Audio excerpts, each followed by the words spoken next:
Hi everyone, welcome back once again to Picard Cast. This evening, I'm your host Rebecca, and I am joined on the bridge of the Enterprise, as I am every week, by my wonderful co-host, Brooke. Welcome back, Brooke. Ahoy, Captain. I don't know. I just wanted to do something different. I don't think you've ever said ahoy, so that is definitely different. I was trying to think of what I would say to Captain, and then it's like, I just thought of a thought.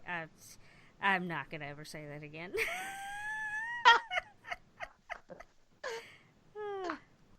Well, I mean, you know, Starfleet is like the naval portion of the military as far as the Federation goes. So, I mean, you know, saying aye is certainly something they would say, But like you would on a naval ship. So sorry. Well, I think ahoy, you know what, I have no clue. I am not a naval expert, never have been, never claimed to be. I'm sure somebody who listens to us probably is and will correct us. But I think ahoy is when, like, you meet another ship. Oh. Okay. I don't know. I could be wrong. If I'm wrong, you can correct me, people, but please be gentle. We are only just people. Maybe our guests will know. Maybe our guest will know. He's very smart. We have a wonderful guest with us today. He is a good friend of both Brooke and I, and he and I do podcasts together about comic books, and he has also another cool show that he'll tell you about later on. But we'd like to welcome Joe Stark to the podcast. Welcome, Joe. Yay. Oh, thank you so much for having me on. I'm so excited to be here. Welcome aboard. Ahoy. Like, do you say that? Like, do you know stuff about the Navy? I just No, not do. enough. My grandpa was in the Navy, so I should ask him the next time I talk to him. It's okay. Like, I mean, mine was too. I'll I guess wait. I could always call mine. It's. You know what? I'll wait. You guys call your grandpas and let me know. I'll just be here waiting, with the engines idling on the Enterprise. Also, my cousins were in the Navy, and you know they might actually still be up. We might have an answer by the end of the episode. Who knows? So, Joe, first time on the show, tell us how you got into Star Trek. What was your first exposure? Yeah, Star Trek's one of those shows that it's always been on my radar for as long as I can remember. My dad was a big fan of the original series, and when reruns would play when I was a kid, he'd always excitedly tell me about, you know, what the aliens were going to be and stuff like that. And so I was just you know, when you're a kid and you see your parents enjoying things, you know, right away you're like, oh, this is good stuff. So I just grew up knowing that Star Trek was good stuff. I never had any other chance to have a view of it otherwise. And it didn't do anything to prove it otherwise to me. I've never actually gone and watched all of the original series or anything, but I've seen quite a few of the episodes just here and there. I did watch pretty much all of the movies, and I've really enjoyed those. And Rebecca, I know you and I have had conversations in the past about where to jump into for the next generation, because I remember when it was on. I remember when it first previewed when I was a kid, and I remember a good friend of mine, his mom was super into it, but she always worked, I think, the nights that it aired, and so she'd always record them. And I have lots of memories of her, like, always watching it, and kind of the rule was, hey, you can't disturb her while she's watching her new episode of The Next Generation. I love it. And That's so, great. you know, yeah, And children, she probably recorded it on a VCR, just so you know. For sure it was on a VCR, you know. I mean, I know that you are slightly older than me. You're like in between me and Rebecca, so I didn't want to necessarily make you feel old, but No, it is definitely not a DVR or even a TiVo yet. right. No, right. Well, I remember when we were kids, we got the entire original series. We got one VHS tape a month, and it had 2 episodes on it. And we collected the entire, I know, ballin', jealous much. And we collected the entire thing, the entire original series. And we, at one point, I'm sure these tapes are long gone, we had recorded the entire Next Generation series on VHS tapes, just off the TV. We had the entire series. That's really cool. We are dedicated trekkers in the Daling household. Nice. It would be gold to dive back into those tapes and just watch some of the old commercials too. Oh, I love those old commercials, like the 90s commercials. Oh, they're the best. Oh, my goodness. So, Joe, you started with the original series. You had some next-gen exposure. So why did you pick this episode? I just read the synopsis for it, and I hadn't previously seen this one, but when you shared the list with me, I read the synopsis for it, and I really liked it. To me, it was going to play to all of the strengths that I really like about Captain Picard. And I mean, watching this episode, I watched it 3 times today. And I think on the third viewing, I loved it even more than the first one. Wow, that's I was great. like giddily pointing out things in the end of it to my wife, and she's just like kind of just folding laundry, rolling her eyes. She's like, okay, Joe. Sure, Joe. Oh, man. We had several people say to us, if you don't have a guest for Defector, can I be on again? Because this is a very popular episode. It's a fan favorite. It's one of my favorite episodes. And I think there's some really incredible acting going on here, and some really solid Star Trek guest stars who make various appearances are on this episode. So we are going to dive right in, and we're going to talk about it. So we are reviewing tonight, of course, The Defector. The Defector originally aired, well, actually, this is season 3, episode 10, originally airing January 1st, 1990. Good Lord. I was 12 years old. Good night. I was 9. Yeah. Yikes. Yeah, I was 8. I was gonna be 8. I was 7.5. There were people listening who were not born in 1990. So... wild. The person in the next room for me was not born in 1990. Yeah, that's very true, actually. This episode was directed by Robert Shearer, who had directed a lot of television, including a lot of Star Trek. It was written by Ronald D. Moore, who is a Star Trek staple. If you know anything about Trek, you know Ronald D. Moore writes a lot of it. And Richard Danis, who also did a fair share of Star Trek writing.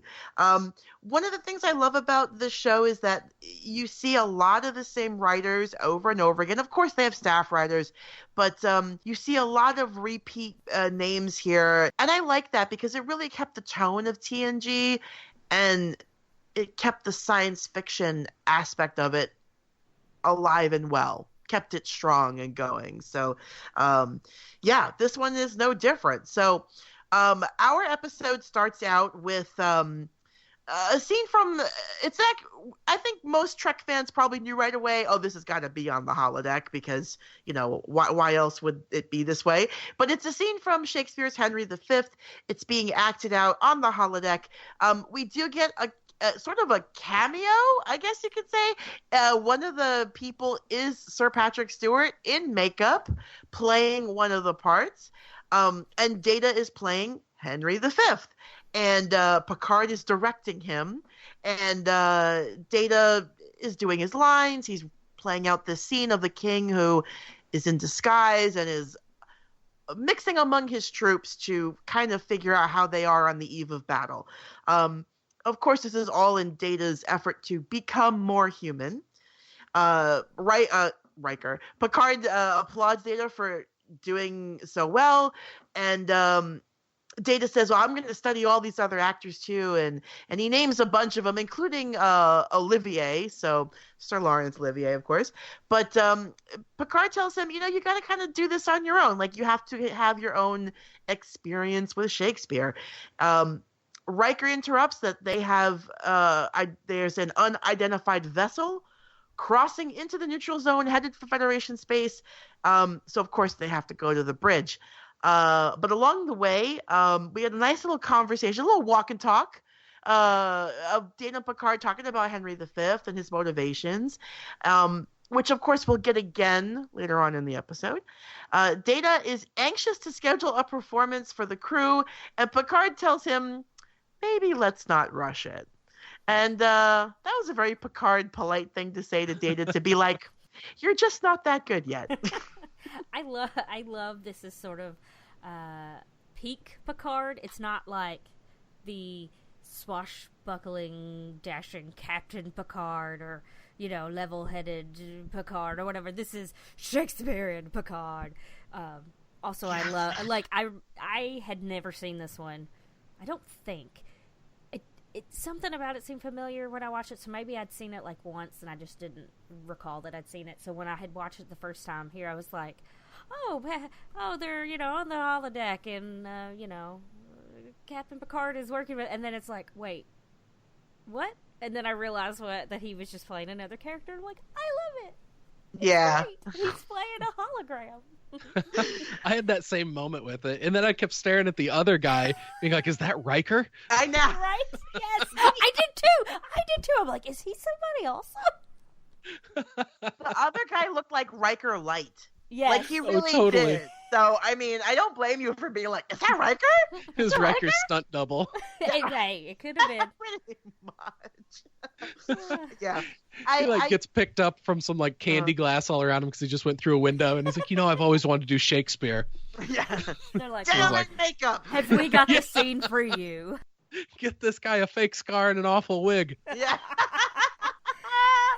It's true. I mean, it was the 90s, so, Oh, absolutely, right? But, yeah, I mean, anytime we get to see Sir Patrick Stewart kind of delving into his Shakespearean background, you're going to get an amazing performance, right? Because it's Sir Patrick Stewart. I mean, and he would go on later to be the voice of Shakespeare in a wonderful movie, Romeo and Juliet. And I'm not being sarcastic because I really do love that movie. I don't think I've ever seen that movie. Cute. They're like yard gnomes. I mean, I know of it. Yeah. But, I didn't know he did a voice in it. Yeah, he's, that's funny. Romeo ends up in Central Park, and he goes in, or not Central Park, they're in London. He ends up in the park, and he sees the Shakespeare statue, and he talks to him, and it's Patrick Stewart. Oh, good choice. Yeah. Good choice. Yes, I think it was an excellent choice. Anyway. So, Picard makes it to the bridge. There's an outpost on Sierra 4. They are reporting a Romulan scout ship is headed straight for Federation space.